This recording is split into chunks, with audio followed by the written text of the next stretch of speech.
Na análise separaria muito claramente o externo e o interno. E acho que o interno não tem nada a baixar a cabeça nem a mudar. Porque está olhando as realidades, coisa que a esquerda nunca quis fazer. E está criando condições para mudar essa realidade de maneira sustentável, quer dizer, de maneira permanente, e não de maneira, digamos assim, volátil ou sujeita a surpresas. Nós vamos agora amanhã, depois, baixar de 20 para 19, para 18,5 a Selig, né? É um elemento pontual. Estava em 26. Nós mesmo tínhamos levantado de 24 para 26. Esse governo. Está baixando, chegar a 18, está baixando praticamente 9 pontos, né? No decorrer dos 4, 5 últimos meses. Né? Muito bem. Eu tenho a impressão que no interior nós estamos procurando olhar as realidades e abrir caminho para um avanço sólido, seguro, no início de aplicação de um modelo novo, das bases de um modelo novo. Eu acho que o exterior, claro, o Brasil é hoje um país olhado com respeito, mas não como um conciliador ou um partidário das decisões do G7, do G8, ou as tentativas de criação de um império mundial para o seu Bush, mas na contestação desses atos de loucura que marcaram o sistema capitalista até agora e marcam particularmente, nesse momento, o regime norte-americano. Né? Eu acho que aqui o problema é olhar a realidade e trabalhar de acordo com ela, mas ganhando posições e preparando bases de crescimento de maneira pontual, mas de maneira também coordenada e acumulada para dentro de 2 meses ou 3 meses, né? Já no princípio do ano de 2004, nós passarmos a abrir caminho para um modelo novo. Né? Eu tenho a impressão de que o velho adágio secular, Roma não se fez num dia. O senhor acha que a experiência do PT pode ser um projeto mais duradouro? Eu acho que o projeto do PT é justo. O projeto do PT necessita de ser formulado de maneira mais aberta, de maneira mais ampla. O problema é preciso marcar um elemento fundamental na história da sociedade, a partir, sobretudo, desse segundo milênio, né? A partir do desenvolvimento das lutas do povo por parlamentos, por constituições, por conquistas parciais, etc. E tal. O projeto do PT é o projeto que quer uma sociedade melhor, uma sociedade menos desigual, gradativamente menos desigual, e nós precisamos dar um lugar muito especial, merecidamente especial, para as relações entre democracia e socialismo. Considerando, primeiro, que a democracia é uma conquista do povo, é uma conquista da presença do povo nos governos, ou na direção dos governos, paulatinamente, a princípio, amplamente depois, avançando para o que seria a forma, digamos, mais avançada, mais humana, a forma superior de democracia, que seria o socialismo.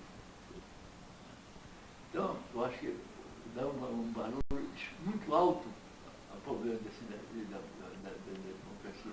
E no quadro da democracia, ver como centro dessa presença popular, como base daquilo que seria a condição fundamental de avanço progressivo das conquistas políticas e sociais ligadas à grande massa da população, que seria a soberania popular, a conquista de condições de participação e de influência nas decisões da sociedade. Né? Então, eu acho que a cidadania teria também uma condição muito alta. Eu acho que nós temos que insistir muito sobre isso. Qual é essa condição? Talvez a mais alta de todas. Ao lado, talvez equiparadamente igual à elevação do nível de consciência da população, a visão das realidades, a visão dos males dessa realidade e a visão das possibilidades de mudá-la, combinada à visão das forças sociais interessadas nessa mudança. Mas eu acho que seria fundamentalmente a questão de designar de maneira muito clara as condições-chave para o avanço da cidadania. Porque eu perguntaria para vocês, como garantir a ampliação do número de cidadãos do país? Como multiplicar por dezenas as massas de homens e de mulheres que hoje estão ainda afastadas? Inclusive, eu lembrei para vocês como no PT tem 3 filiados, há 2 que não estão participando da vida política. Mas de maneira muito mais grave, muito mais dura, muito mais chocante. Como querer que participem da vida política os desempregados? São 10 milhões hoje. Como querer que participem da vida política os 5 milhões de famílias camponesas que não têm terra? Mas mais grave ainda, como querer que participem da vida política, que pensem, que estudem, que conheçam a realidade para ver como modificá-la e participar na sua modificação para os 50 milhões de miseráveis do nosso país. E sem ir aos miseráveis, como querer que atuem fortalecendo a cidadania do país? Os 55% da população economicamente ativa dos trabalhadores. Os 45 milhões de trabalhadores que estão na economia informal, que não têm os direitos da Constituição, que não participam na vida política, que não têm direitos iguais aos demais cidadãos, estão alijados da vida política e da vida social, que estão alijados dos direitos básicos da população. Então, o problema da cidadania está, portanto, como o problema da democracia, intimamente ligado. É isso que eu convido vocês a uma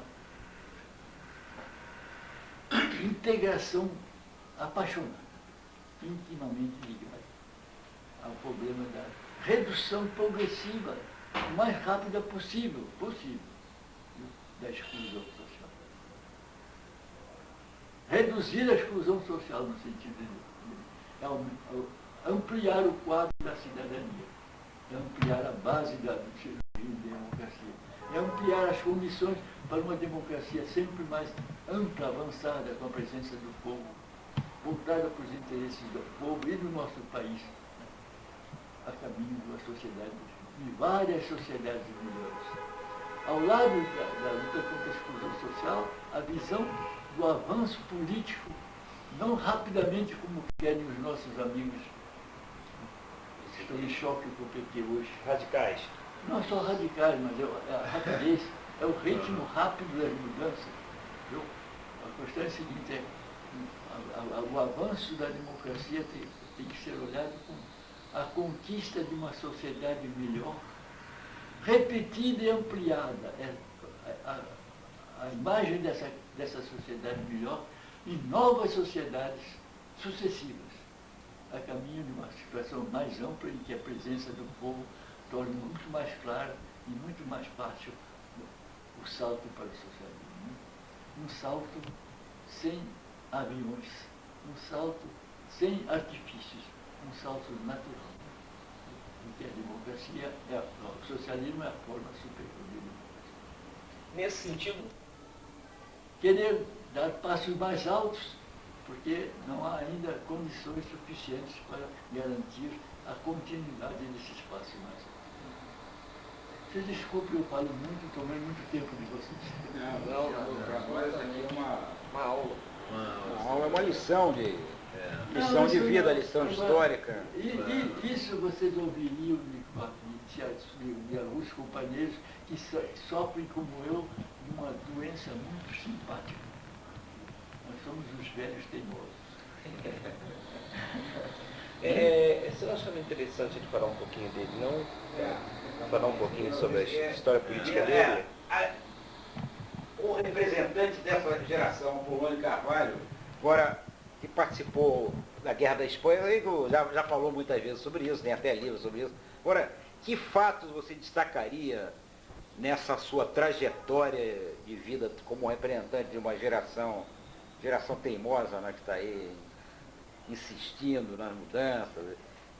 Muita curiosidade, participante da Guerra Civil da Espanha, como da resistência francesa, enfim, em que naquele momento os invasores, os nazistas chamavam de terroristas, uma coisa muito próxima dos dias atuais, né, em relação ao Iraque, fazendo comparações. Né? Então, como é que fato destacaaria mais? Ex-presidente do PT, né? Ex-presidente do PT? Não, presidente. Vice-presidente. Muito bem. Durante 7 anos eu fui vice-presidente, mas fiquei doente e pedi para não continuar. Eu queria lembrar para vocês como resposta, uma resposta que certos órgãos de imprensa já aventaram, né? Por exemplo, ao seguinte, é que a minha geração sofreu muitas derrotas. Muitas derrotas. Sofremos nos anos 30 e 35. Sofremos em 48, 47 com a cassação do registro eleitoral do Partido Comunista. Sofremos em 48, depois em 50, com o erro crasso de apelar para um movimento armado contra o governo Dutra, por exemplo. Né? Sofremos com o erro também clássico de continuado, viu? De querermos uma solução armada para o governo de Getúlio. Ao ponto de que, no momento em que Getúlio se suicidava, nossos documentos do PC chamavam a derrubada pelas armas desse governo. Né? Sofremos quando passamos também pelos sacrifícios e pelos crimes da ditadura militar depois de 64, em seus vários estágios, como o AI-5 em 68, etc, etc. Mas eu acho que alguns setores da imprensa têm razão quando dizem: nós fomos derrotados várias vezes, a minha geração. Eu acho que é a nossa geração depois, né? Mas eu digo a minha porque é mais antiga, é a privilegiada. Nós fomos derrotados várias vezes, mas tivemos uma vitória. 45. A derrota política e militar do nazismo e do fascismo, e dos militares e das ditaduras no mundo. O início de uma nova era. Era uma vitória muito, muito, muito limitada no tempo e no espaço. Porque a Guerra Fria veio em 46, 47, logo depois, 2 anos depois. E foi aquela sementeira de guerras civis, de ditaduras, etc. Nós tivemos a ditadura no Brasil de 64 a 85. Tivemos a ditadura na Argentina de 76 a 83, mais cruel ainda que a nossa, né? Tivemos Pinochet no Chile, né? Então eu acho que houve a beleza dessa, digamos assim, abertura para um mundo novo, né? Uma era nova que foi a derrota política militar do nazifascismo. Mas eu acho que depois, apesar de quando veio em 79 a anistia pelo governo da ditadura, e quando em 85 veio também o final da ditadura, uma anistia para a qual nós não tínhamos preparado o nosso povo, não nos tínhamos preparado porque não levantamos as condições necessárias para que vivêssemos não apenas sem uma ditadura militar, sem um regime militar, mas como criar um regime efetivo do povo a partir da anistia. Nós não fizemos isso. Passamos por esses 8 anos, totalmente uma ditadura camuflada, né? Uma democracia muito limitada. Né? Muito bem. Agora acontece o seguinte aqui, apesar de tudo, o surgimento do PT eu consideraria uma base prévia, mas no segundo ponto alto, viu, a conquista do Executivo Nacional pelo PT. Apesar de ser um Executivo Nacional que não está apoiado em fortes executivos estaduais. Nós só temos Acre, Mato Grosso do Sul, Piauí e agora temos Roraima. 27, ou 28 com a capital federal. Não é? Muito bem. Apesar de não termos a supremacia no parlamento. Temos 91, 92 deputados, mas tem 570 deputados. Somos uma minoria. Fomos obrigados a passar pelas alianças, etc., para fazer avançar as reformas, etc. Mas eu acho que esse governo está criando condições para um novo modelo, está fazendo conquistas pontuais que ajudam a base de partida para esse novo modelo, viu? A partir de janeiro, fevereiro. Eu acho que esse segundo momento de conquista do Executivo, que é uma coisa nova, em meio milênio, né? Em meio milênio, né? É uma coisa nova. Eu acho que verdadeiramente é um dos pontos. Com a era nova e curta da vitória sobre o nazifascismo em 45, 46. A conquista do Executivo Nacional, apesar de não contar com elementos fundamentais para um avanço rápido para um novo modelo. Apesar de sermos obrigados a preparar durante 9 meses o surgimento do bebê novo, né? Do bebê do novo Brasil, né? Apesar de tudo, eu acho que a chegada ao governo, as eleições de outubro de 2002 são o segundo ponto alto. Né? Uma pergunta perigosa, pessoal. Qual é a receita de chegar aos 92 anos, assim, ainda na militância, ainda com um grande vigor e exemplo para muitos jovens aí que, enfim, até alguns que já até perderam o otimismo, né? Eu acho que é isso mesmo. Eu acho que você respondeu. É não aceitar que o que há de ruim no mundo continue indefinidamente. Portanto, confiar, acreditar que é possível um mundo melhor. Né? Portanto, ser otimista. Né? Há uma frase de um escritor francês, eu esqueci o nome dele, mas se você me pergunta amanhã por telefone, eu dou o nome dele. Ele diz assim, é preferível perder momentaneamente numa posição de otimismo que ganhar, mesmo momentaneamente, uma posição pessimista. Então, ao lado disso, um outro convite que eu faria para vocês. Eu acho que isso responde, completa resposta.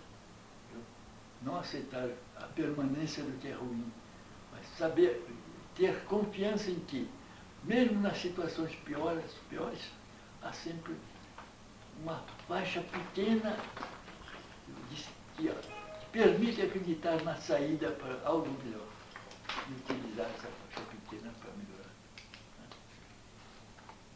Bom, eu acho que vocês agora estão cansados. Eu só tenho umas perguntas que eu faço sempre, se o pessoal quiser perguntar, mas a gente até está querendo pegar umas imagens suas, né, que essa parte é importante no trabalho. E eu tenho umas perguntinhas aqui que são práticas que eu preciso fazer. O nome completo? Apolônio de Carvalho. Sou de 1912, fevereiro de 1912. Antigo oficial do Exército. Filiação? Pai e mãe? Cândido Pinto de Carvalho Júnior. Era militar, meu pai. Era o Candoca. E sua mãe? Inês Neves de Carvalho. É o ramo pobre dos Andrade Neves, depois de Nação. Tempo de militância desde o início do partido, né? São 23 não, anos. Não, que é isso? Não, dentro do partido que eu falo, só dentro do partido, não estou citando o resto. Eu sou fui militante do partido a partir de 37 até 67. Partido Comunista. Partido Comunista. De 37 a 67. a 67? A 67. 30 anos. 30 anos. Depois ele rompe com o partido e participa da fundação do PCBR. Aí nós rompemos com o partido em função do choque entre o caminho armado e o caminho pacífico da Revolução após o 20º Congresso do Partido Comunista da União Soviética. Houve uma crise dentro do partido e uma divisão. Então, eu passo para o PCBR entre 68 e 69. 69 eu deixo o PCBR porque compreendo que o mundo não está mais para soluções armadas. Mesmo nas comissões do Brasil e da América Latina. É preciso entrar no domínio da prática política e social, portanto, na via do desenvolvimento da democracia no país. Isso aqui eu já sei mais ou menos a resposta, mas enfim, tem alguma corrente partidária, alguma tendência, ou já participou de alguma tendência dentro do PT? Não, de alguma delas? Quando a minha geração no PT teve choque de ideias, o PT dividiu-se em dois grandes grupos, duas grandes facções.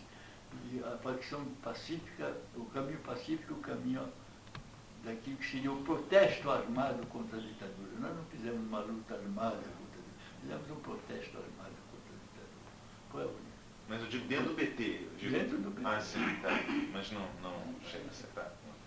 Não, mas o protesto armado, e aí nós nos desligamos do PT. Ah, sim. Isso foi quando? Que ano? 67. Não, estou falando PT. PT.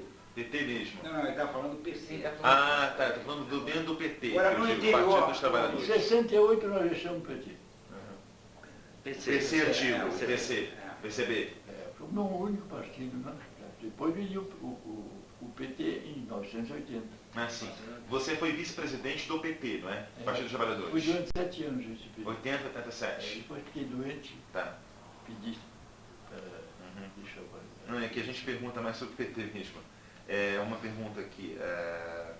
Autores prediletos, literatura. Eu tenho uma cultura muito pequena, sabe?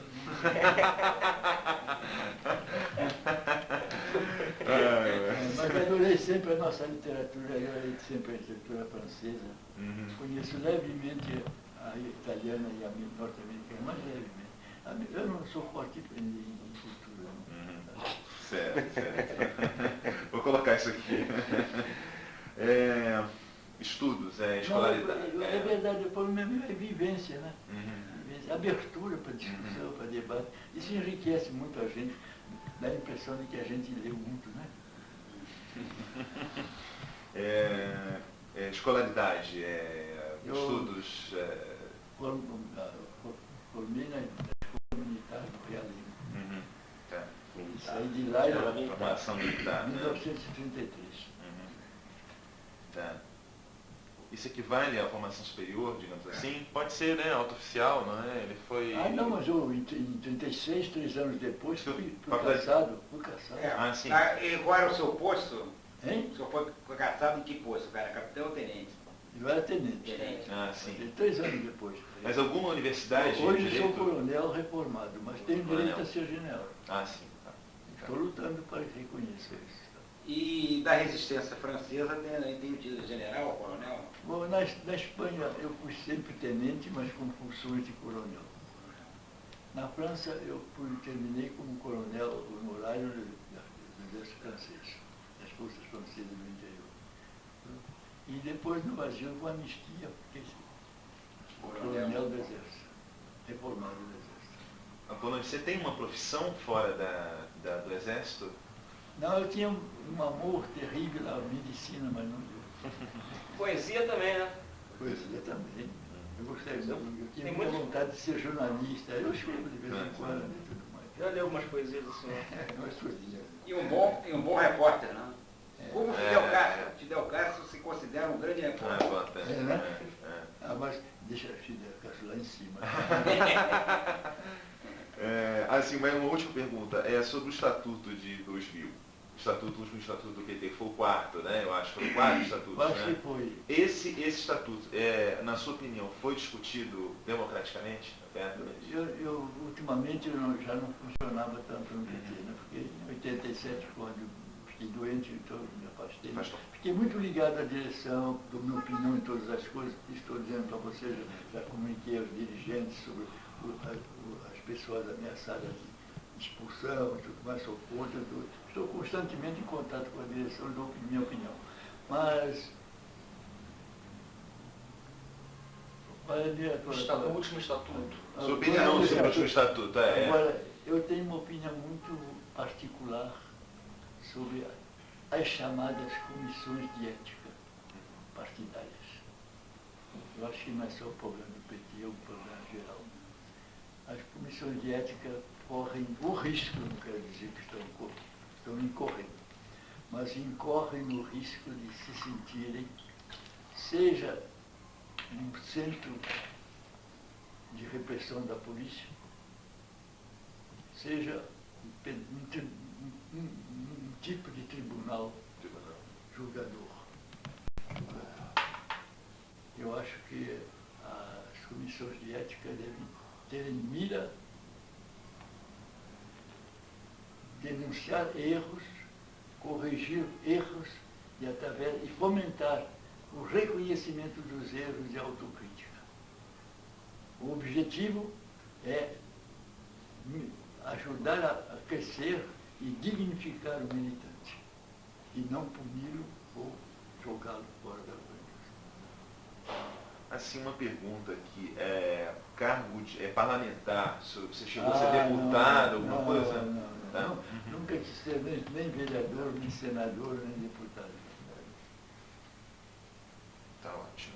Bom, deixa eu explorar mais uma coisa aqui, rapidinho. Deixa eu explorar aqui. Eu queria que você pudesse contar, naturalmente isso seria uma coisa muito longa, mas se eu pudesse sintetizar, como é que o senhor, aqui, formado na escola militar, depois cassado 3 anos depois, como é que o senhor foi parar na Espanha, na luta armada, e depois na resistência, na luta contra o Franco, né? E depois na resistência ao nazismo? Como foi esse fato histórico? Como o senhor parou naqueles acontecimentos? Muito obrigado. O senhor foi convidado, recrutado? Eu queria lembrar a vocês que seria bom evitar uma visão unilateral do Exército em particular. Claro que nós temos as ditaduras militares, há contradições, os crimes, etc. E tal. Mas eu me lembro de um período em que eu estava no PC e num comício o velho Prestes, falando do Exército, citou uma frase que eu nunca esqueci. Era o exército de Tiradentes, de Benjamin Constant e de Siqueira Campos, na coluna. Não era o exército unilateral das ditaduras, nem das reações, nem das ditaduras civis apoiadas no bonapartismo. Era o peso dos generais no governo, né? Mas é que são 2 lados do exército, né? Depois eu saio da escola militar. Eu entro na escola militar num momento em que o exército estava profundamente marcado por uma crise interna. Porque o movimento dos tenentes, em 1922, em 1924 até 26, percorrendo o Brasil, fazendo a coluna Prestes, etc., pregando elementos muito parciais ainda, muito modestos de democracia, como a luta contra a corrupção, evitar a deformação dos resultados eleitorais, o respeito aos direitos do povo, coisas muito gerais assim e tudo mais. Mas as eclosões militares do tenentismo, 22, 24, 26, depois houve o fracasso em 28, mas depois viria a presença dos tenentes no movimento político-militar de 1930, depois a presença dos tenentes no aparelho de Estado, com os tenentes interventores em vários estados, os governadores provisórios. Né? Tudo isso deu aos militares um lugar na vida política. E quando eu estava na escola militar, já em 30 até 33, a gente sentia muito bem que o exército estava dividido entre duas grandes facções. Quando eu digo exército, eu digo mal. Os altos círculos do exército, os generais, os coronéis, etc. A cúpula militar. Digamos assim, né? Não apenas o ministério, senão os oficiais mais altos, né? Então, estavam divididos porque uma parte compreendia os oficiais que tinham ficado fiéis ao governo em 22, em 24, até 26, depois em 30. E outra parte era dos antigos tenentes, que após 30 tinham sido promovidos a generais. Juarez estava, quantos deles, né? Então havia, de um lado, os que tinham sido partidários de uma mudança daquilo que se chamava a República Velha no Brasil, que vem da República até 1930, de outro lado, os que perdavam as novas ideias de uma nova República, né? Que surgiu em 1930. Então, havia já um ambiente que facilitava na escola militar a expressão mais ou menos livre de ideias. Nós tínhamos a nossa sociedade, nunca discutíamos todos os problemas políticos e sociais. Eu fui diretor durante um ano da revista da Escola Militar, defendemos posições muito abertas.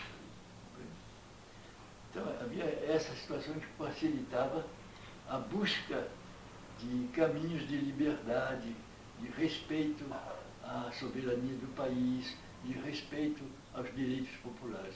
Isso era natural. Ao mesmo tempo, na escola militar, eu tinha feito meu mergulho na literatura, muita literatura francesa, literatura italiana, literatura latino-americana, no tempo de Vargas Villa, por exemplo, um escritor muito avançado e tudo mais e tal. Isso tudo me ajudou a me libertar de uma série de preconceitos antigos, de tabus antigos e avançar naturalmente para a visão de coisas novas. Né? A escola militar não tinha nada sobre socialismo, sobre marxismo, nada disso, mas ajudava a conhecer a realidade brasileira. E eu me formei, eu penso que aí está a base de partida, dentro da convicção de que a sociedade brasileira era muito injusta, muito desigual, e que era necessário mudá-la. Porque eu me abria a partir de 30, 33, para as ideias novas. Depois, em 33, 34, houve uma revolução editorial no Brasil. Seria bom você escrever, trabalhando agora, marcar isso. Os livros de caráter socialista, democrático avançado, da Europa, da América, do Brasil, encheram as livrarias. Então é possível ler. Em pleno Estado Novo? Não, novo é 37. Novo é 37. E é novembro de 37. É quase 38. Estou falando de 34, até 34, a Revolução Cultural. Isso me ajudou. Ao mesmo tempo que, como tenente, eu tive contato com companheiros anarquistas que participavam dos sindicatos anarquistas da cidade de Bagé, Rio Grande do Sul. Eu fui servir porque era terra da minha mãe e dos meus irmãos. E eu senti como os anarquistas tinham cultura, homens do povo, agricultores pequenos agricultores, que liam livros muito interessantes de autores anarquistas, e passei a admirar muito o anarquismo. Depois fui convidado para participar da Aliança Nacional Libertadora, que era a Frente Popular no Brasil. E a Aliança Nacional Libertadora não pregava o socialismo, não, mas as conquistas políticas e sindicais, as liberdades políticas e sociais,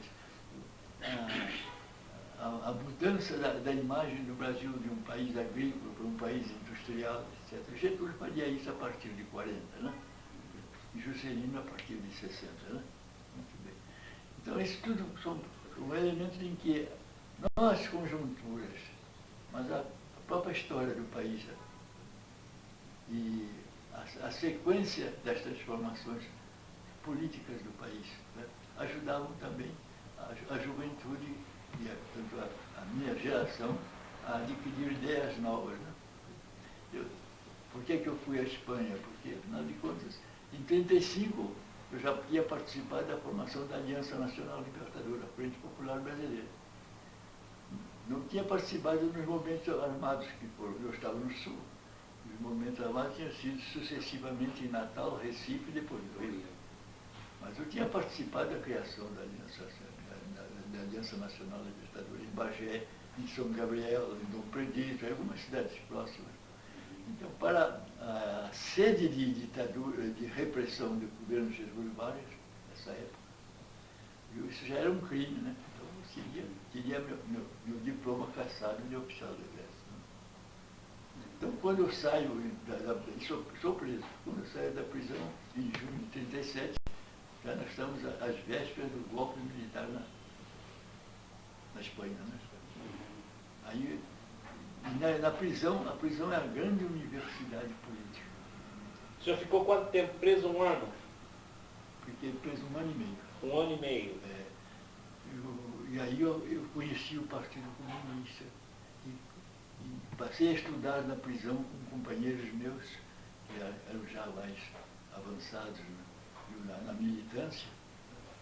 Eu passei a estudar alguns livros de marxismo, etc.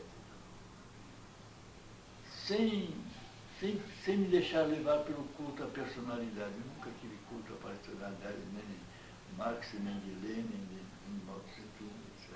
Mas as ideias novas, né? Então, quando eu saio da prisão, eu sou convidado pelo partido, eu entro para o partido e sou convidado a ir para a Espanha, com alguns outros militares que estávamos caçados na nossa corporação. Então, vou para a Espanha. Na Espanha, eu sou todo combatente, né? O senhor foi convidado já com a intenção de ir para o combate? Não, fui convidado para ser um militante do partido. Militante. E a direção do partido, nesse momento, passava a discutir com os companheiros que tinham formação militar. A melhor maneira de ajudar.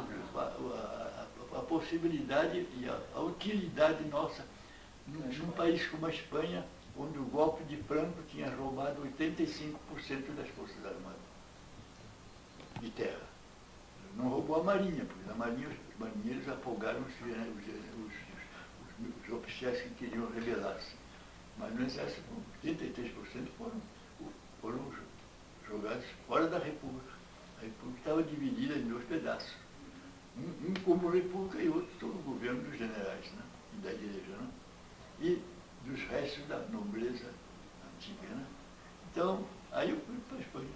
Porque os problemas da Espanha eram os mesmos problemas do Brasil, da Aliança Nacional Libertadora, a soberania nacional, a democracia, os direitos populares, os direitos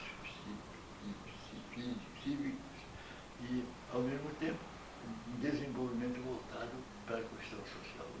A Espanha, com a República, era isso. Né? Fui para a Espanha continuar a luta no Brasil. Tem um episódio, no caso da Intentona, né, logo depois da Intentona, que foi a extradição da Olga Benário, né, do Brasil. Ela foi mandada lá para a Alemanha, foi mandada para a morte. Há quem diga que, na época, ela só foi enviada porque o Prestes não se casou com a Olga, que se ele foi oferecida a possibilidade de ele se casar, se ele tivesse se casado, ela teria nacionalidade brasileira e não teria sido enviada para a Alemanha. Tem algum fundo de verdade nisso? Eu acho que juridicamente é um pedaço de verdade. Um estrangeiro casado no Brasil, seja uma mulher casada com um brasileiro, seja um brasileiro casado com uma estrangeira, a estrangeira passa a ter as condições de cidadão brasileira, ou de cidadão, ou estrangeira, cidadão brasileiro. Isso é jurídico. Mas o problema é o seguinte, aqui, as relações de pestes como a Olga se faziam no Brasil, eles saíram juntos da União Soviética. Se faziam no Brasil dentro de condições de clandestinidade extraordinária, não podia se ficar. Não, mas eu sei, parece que teria sido oferecido, o próprio governo disse, olha, você casa com ela... O governo nunca faria isso. Nunca faria. O governo estava representado pela figura máxima de criminoso político, que era Filinto Miller. Agora, por que o Prestes depois acabou se aliando ao Getúlio, mesmo porque ele mandou a mulher e a filha para a morte, praticamente, né? A filha dele podia ter. Ele não, mas eu digo, o Getúlio mandou a mulher dele. Ele mandou outros. Vários estrangeiros presos foram mandados. E sempre se estranhou isso, como que ele acabou se aliando depois ao Getúlio, né? Isso é outro problema. Não, claro, não com uma conjuntura política, lógico. Conversar com a Anitta. Apolônio, o que a história omitiu disso tudo aí? Tudo que era essencial. Tudo que é essencial, tudo que interessava ao povo, as forças democráticas, as forças interessadas na mudança, a história mudou. Tá, mas A história oficial é profundamente mentirosa. Dizem que a esquerda não tem história. A esquerda tem história, sim, com seus altos e seus baixos, mas também com seus altos bastante luminosos. É o povo, né? Mas a questão é a seguinte, a esquerda não tem memória. E falta memória para até contar essas coisas. É fazer conhecer essas coisas. Mas o que de repente não foi revelado nisso tudo? Por exemplo, nessa experiência toda aqui de Estado Novo, essas duas fases do Getúlio. Afinal, o Getúlio era um estadista ou era um criminoso? Eu acho que tinha um pouco de cada um. Eu acho que foi um estadista e foi um dirigente que trazia ideias de renovação, uma espécie de base para uma revolução democrática que a burguesia não tinha feito no Brasil, a partir do tempo. Que trouxe as ideias de desenvolvimento, que transformou o Brasil de um país eminentemente agrário, num país ao mesmo tempo agrário e industrial, em ritmo crescente. Foi mesmo. E ao mesmo tempo foi um que temia a presença das forças capazes de mostrar a realidade do seu governo e de suas intenções. Por isso, como foi combatido pelos comunistas, pelos socialistas, etc., foi um terrível opressor do povo. Teve um e outro. Isso não é uma contradição histórica? Eu acho que todos os dirigentes têm isso. Mesmo um JK tem dentro, que você vai procurar, tem coisa ruim. Hoje, onde o senhor colocaria o Getúlio? No panteão dos estadistas ou no panteão dos criminosos? Como é que nós poderíamos colocar no panteão dos criminosos se nós não temos força para isso? Mas que ele foi um estadista, foi. Não precisa ninguém colocar. Foi um homem que mudou o país. Entende? Mas tem um lado esquerdo, um lado negativo, profundamente marrom, profundamente cruel e dissolvente do que podia haver de bom na personalidade.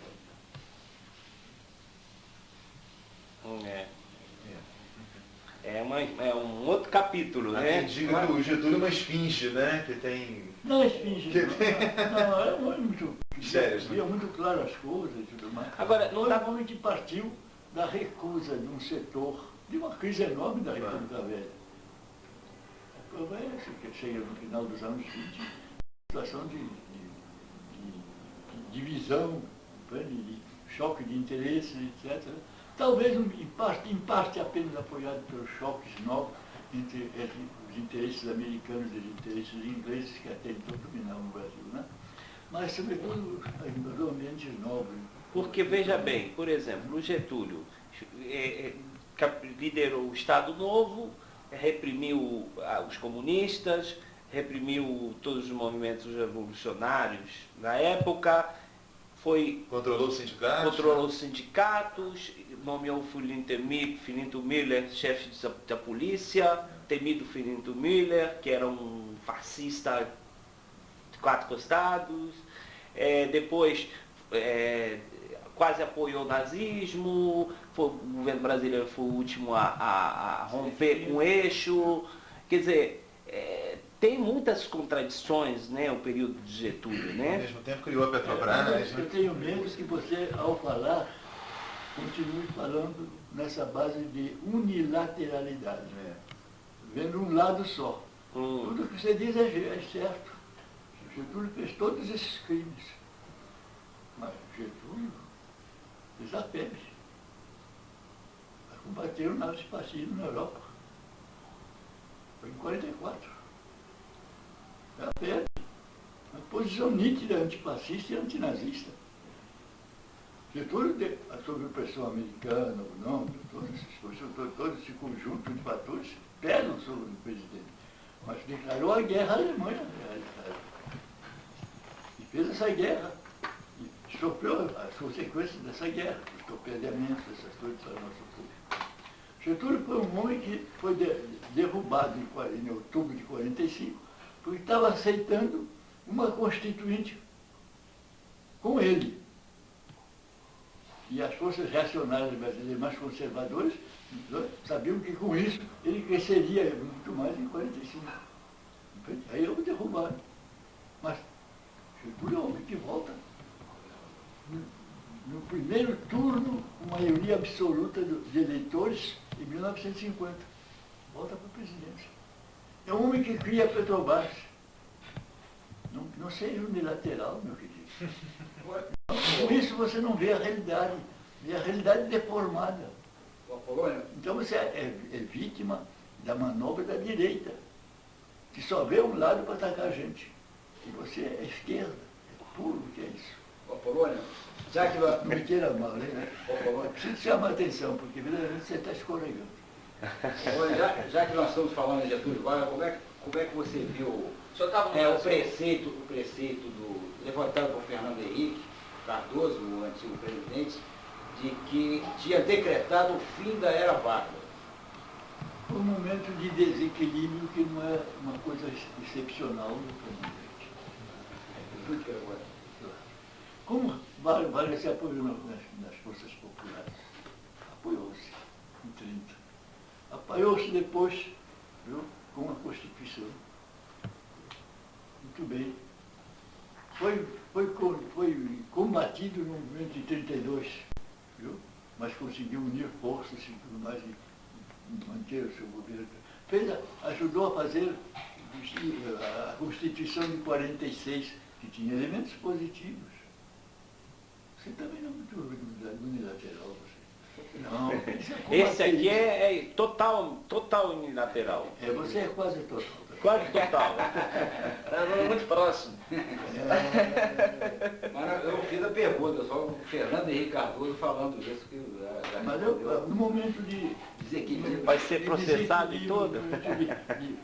Que não é excepcional, de falta de lucidez, né? Mas para justificar a posição dele de que estava fazendo coisas novas. O que ele pediu? É algo que se esborou depois, alguns anos depois, né? Foi o que ele fez, né? Gente, eu vou ter que ir agora. Não, e depois eu estou um pouco cansado. Eu tenho 92 anos. 92 anos. E depois eu digo, eu não diria isso. Mas a Renê, por telepatia, está me dizendo. Já está, gente, vamos indo então. Né? Tem alguma coisa sobre fechar? Uma última pergunta, demonstrar uma grande assim, vivência histórica e informação, sou muito bem informado. Mas, meu amigo, eu tenho 90 anos. Sim, mas sabe que a taxa Selic vai cair amanhã. Hein? Sabe que a taxa Selic vai cair amanhã. Mas é claro, mas os jornais estão dizendo. Nada bem unilateral. Aos que dizem que é um ponto só, eu estou por 1,5 ponto. O senhor indicaria às novas gerações algum livro? 5 livros? O senhor indicaria quem está vendo ali? Não, acho que vocês conhecem, então, melhor que eu. Infelizmente não. Vamos lá, gente. Muito obrigado. Polônia, obrigado. Tem o Mega aí que está chegando na vanguarda. Por favor, vem com essa fita. Tá, claro,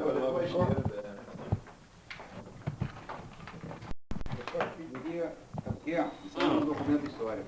Depois me devolve dois Pedro, por favor. Depois me devolve dois Pedro.